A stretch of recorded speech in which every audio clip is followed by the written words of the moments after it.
आहे आणि आता डिव्होल्युशन मध्ये आपण मागच्या वेळेसपेक्षा वाढून 6.44% गेलेलो असल्यामुळे आपल्याला यावर्षी 98,306 कोटी रुपये केंद्र सरकारकडनं मिळतील. 98,306 कोटी, जे आपण जर विचार केला तर मागील वर्षी जे आपल्याला मिळत होते त्यापेक्षा भरीव जास्त आहे. किमान माझा अंदाज असा आहे, मी एक्झॅक्ट अंदाज आता नाही काढला, पण 15 ते 20 हजार कोटी रुपये आपल्याला या डिव्होल्युशन ऑफ टॅक्सेस मध्ये या बजेटमध्ये जास्तीचे मिळणार आहेत. ही एक महाराष्ट्राकरता, आणि हे दरवर्षी वाढत जाणार आहे.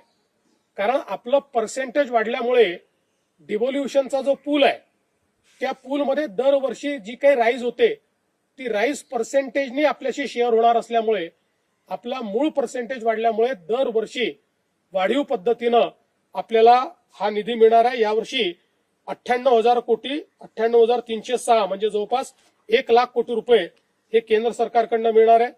याच्या व्यतिरिक्त आपला जो ग्रामीण रस्ते प्रकल्प आहे त्याच्याकरता 378 कोटी, ऍग्री बिझनेस नेटवर्क 167 कोटी, इकॉनॉमिक क्लस्टर 283 कोटी, Maharashtra tertiary care medical education विकास कार्यक्रम जो आपण हातामध्ये घेतलाय त्याकरता 385 कोटी, उपसा सिंचन योजनांचे सौर ऊर्जीकरण 207 कोटी, agri business and rural transformation यामध्ये 646 कोटी, development of applied knowledge and skills for human development 313 कोटी, त्यानंतर जिल्ह्यांमध्ये संस्थात्मक संरचना क्षमता वृद्धीसाठी 240 कोटी, मुंबई अहमदाबाद हायस्पीड कॉरिडॉर 6,103 कोटी, मुंबई मेट्रो 1,702 कोटी, पुणे मेट्रो 517 कोटी, MUTP 3 मुंबई करता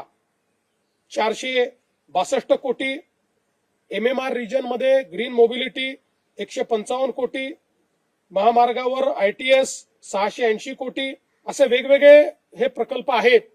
म्हणजे अगदी आपण मुंबई पुण्यातल्याही प्रकल्पांचा विचार केला तरी आतापर्यंत जे बघितलेले आहेत त्यात 12,500 कोटी रुपये हे या ठिकाणी मिळालेले आहेत. इतर महाराष्ट्रातले देखील मी सांगितलेले आहेत आणि अजून बजेटची फाईन प्रिंट ही आपण त्या ठिकाणी बघतो. त्यामुळे एकीकडे महाराष्ट्राला डिव्होल्युशन ऑफ टॅक्सेस मधनं 1,00,000 कोटी रुपये आणि वेगवेगळ्या योजनांवर देखील मोठ्या प्रमाणात निधी हा महाराष्ट्राला या अर्थसंकल्पातनं मिळालेला आहे. एकूणच जर आपण अर्थसंकल्प बघितला तर आपण जी काही तिसऱ्या